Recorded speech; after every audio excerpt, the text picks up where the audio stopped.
All right, welcome back to part 3.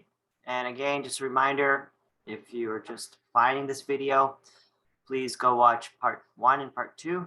This is a 5-part series on the Gog and Magog, a new perspective. So let us begin. So we are getting into now Zulkarnain.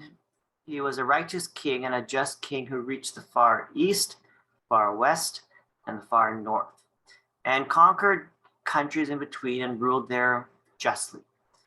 So all sorts of means have been provided to him by Allah subhanahu wa ta'ala in order to help him achieve his objectives.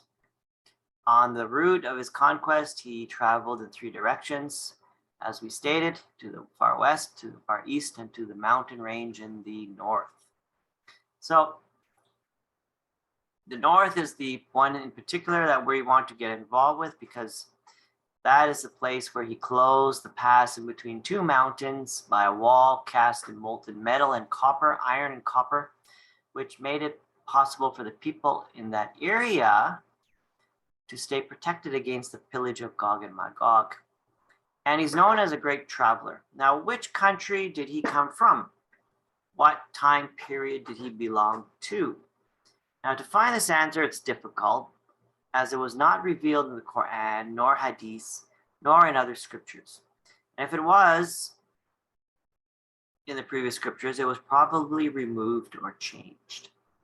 Much of our history has been fabricated and faked. So to go and find out who he is going to be an incredible job.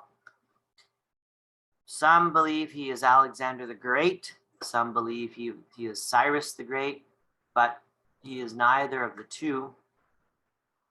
There's one theory that believes by a doctor that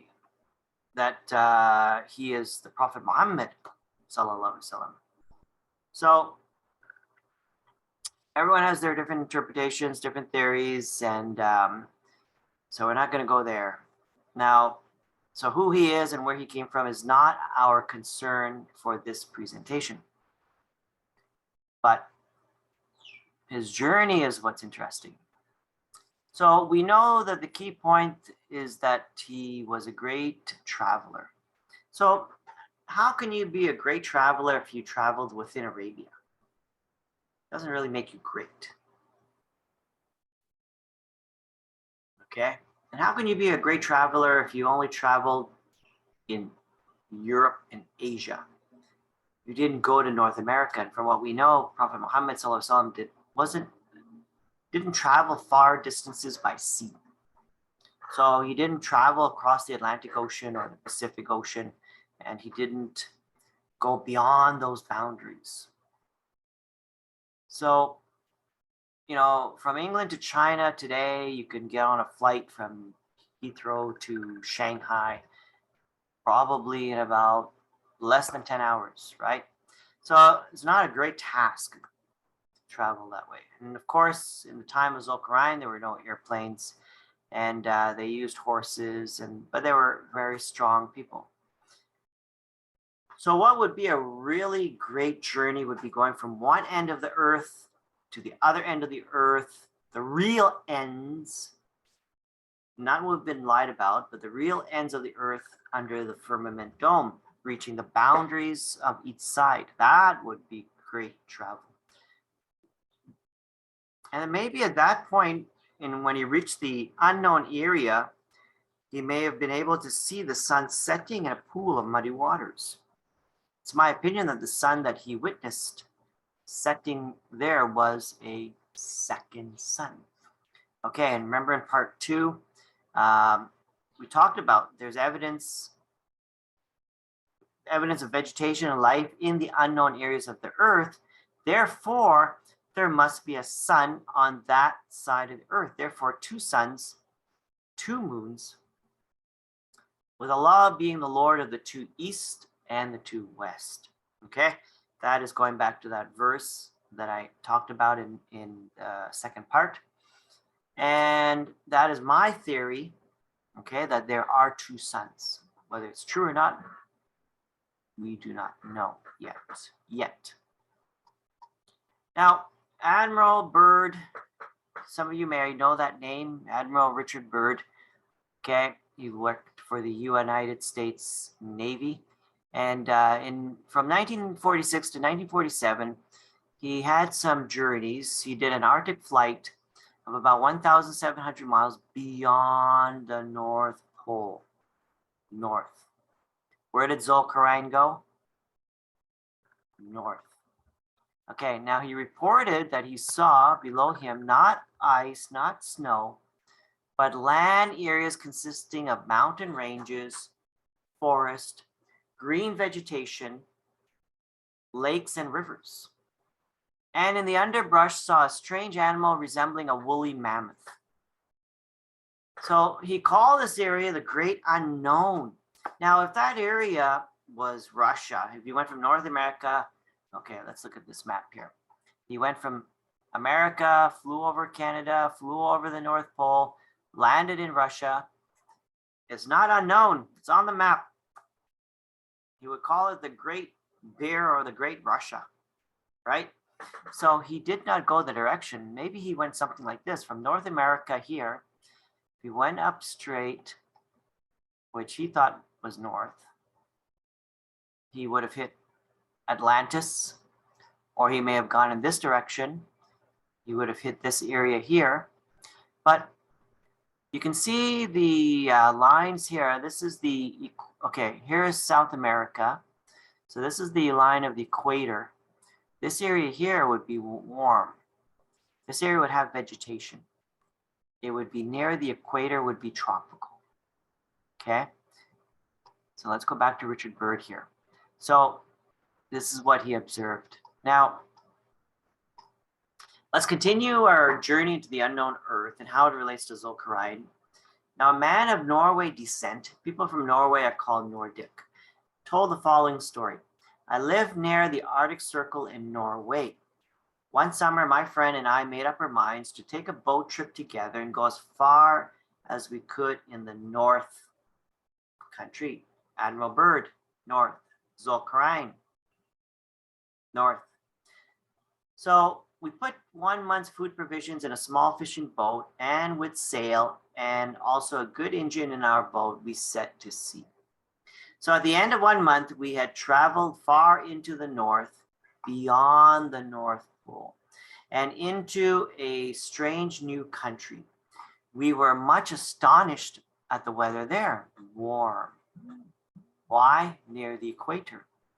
And at times, at night, it was almost too warm to sleep. Okay? Now, if you lived near the equator, you know, at night is very warm, unless you have air conditioning, okay, or you have a fan. Now, Arctic explorers, okay, so this Nordic men and Admiral Byrd are not the only ones that went there. Other people. Now, one thing is the story doesn't give us a year. What year did these guys go? Would have been very interesting to see if it was before 1961, before they turned Antarctica into or turned the Antarcticas into the no man's land, or if it was just after. If it was in the 60s and 70s, it could be possible, okay? Because they're still setting up. You can just go right by them. Now is difficult because of radar and all this technology. Okay, so other people reported the warm weather. Now then we saw something so strange that we were both astonished. Ahead of the warm open sea, we were on what looked like a great mountain. Into that mountain, at a certain point, the ocean seemed to be emptying. Remember I showed you the picture earlier with Antarctica? Remember I told you there was a center of the Earth that had an opening where the electromagnetic, let's say this is the electromagnetic North Pole, from the coil at the bottom of the Earth, sending beams up, bouncing on the firmament and producing the sun and the moon. So these guys saw something like that as well. Mystified, we continued in that direction and found ourselves sailing into a vast canyon leading into the interior of the Earth. We'll come back to that.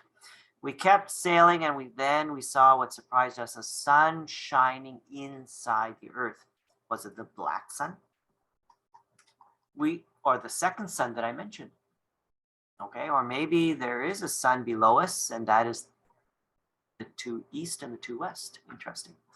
Now we saw that the inner surface of the earth was divided as the other one is in both land and water. There's plenty of sunshine, and both animal and vegetable life abounds there. We sail further and further into this fantastic country. Fantastic because everything was huge. Huge. Sorry, I keep looking up there. I keep looking at myself. But you're right here. It was huge in size as compared with things on the outside. So plants are big, trees gigantic. And finally, we came to dun, da, da, da, giants. Now, are you seeing where they put the silicon? Something as a light bulb just went on your head? It did for me. So they were dwelling in homes and towns, just as we do on the Earth's surface. And they used a type of electrical conveyance like a monorail car to transport people. It ran along the river's edge from town to town. Now, let's go back to Admiral Byrd. Admiral Byrd was a Freemason. You know the guys that stick their hand in their pockets or their shirt like this? Okay, the people you cannot trust. They are the people that will bring you truth and they will bring you falsehood. They will mix the two together. They're telling you the truth, and the other hand, they're confusing the heck out of you. So Admiral Byrd, I believe, did go north. True. Beyond the North Pole. True. He saw a new land. True. It was not a hollow earth. False. These two men, the Nordic men, and their interior of the earth and their hollow earth, I believe is also false. Okay, there may be, these men may have been also Masons. We don't know. Okay, but the thing is, what they saw, I believe, is true, but some parts of their story is also false. And also what's interesting to note, and you can go find Admiral Byrd's secret diary, he also met giant people. He met people there, and they were intelligent. They were high advanced civilizations. Okay, now back to my theory. Now we know that when Zulkarnain traveled to the far north, he met a group of people. These people were being killed and tormented by Gog and Magog. These people are the ones that asked Zulkarnain for help. So I believe that the giants reported by these two Nordic men are in fact the descendants of those people that Zulkarnain helped. It's the same area. And I believe if we were to go and meet these people, they may in fact take us to where the Great Wall that Zulkarnain built. So many people are saying, okay, we have airplanes. We're looking down. Where's the wall? Caucasus Mountains, where is the wall? Uzbekistan, where is the wall? The only wall we see is the Great Wall of China, and of course we know that it's not the wall that Zulkarnain built. We can't see the wall because it's not in our known Earth. It's in the unknown Earth region. Why? Because Zulkarnain was a great traveler. He went to the ends of the Earth. Not like us today, where we're being shot down if we try to. So we're not done yet. There's something else that's very interesting. Now, when the Nordic men met the giants, they were amazed. They were shocked. What was the word? Astonished. But when Zulkarnain met these giant people, he wasn't amazed. He wasn't shocked. He wasn't astonished. At least when we read the story and from the Quran, from the Hadith, from other scriptures, it does not portray anywhere that Zulkarnain met giant people. It just says he met a group of people. And why wasn't he amazed because he was a giant as well. Zulkarnain was a giant. And I believe sometime after the time of Prophet Noah, so that means the people he met were humans. The people that he went to the north, the people that these Nordic met are human.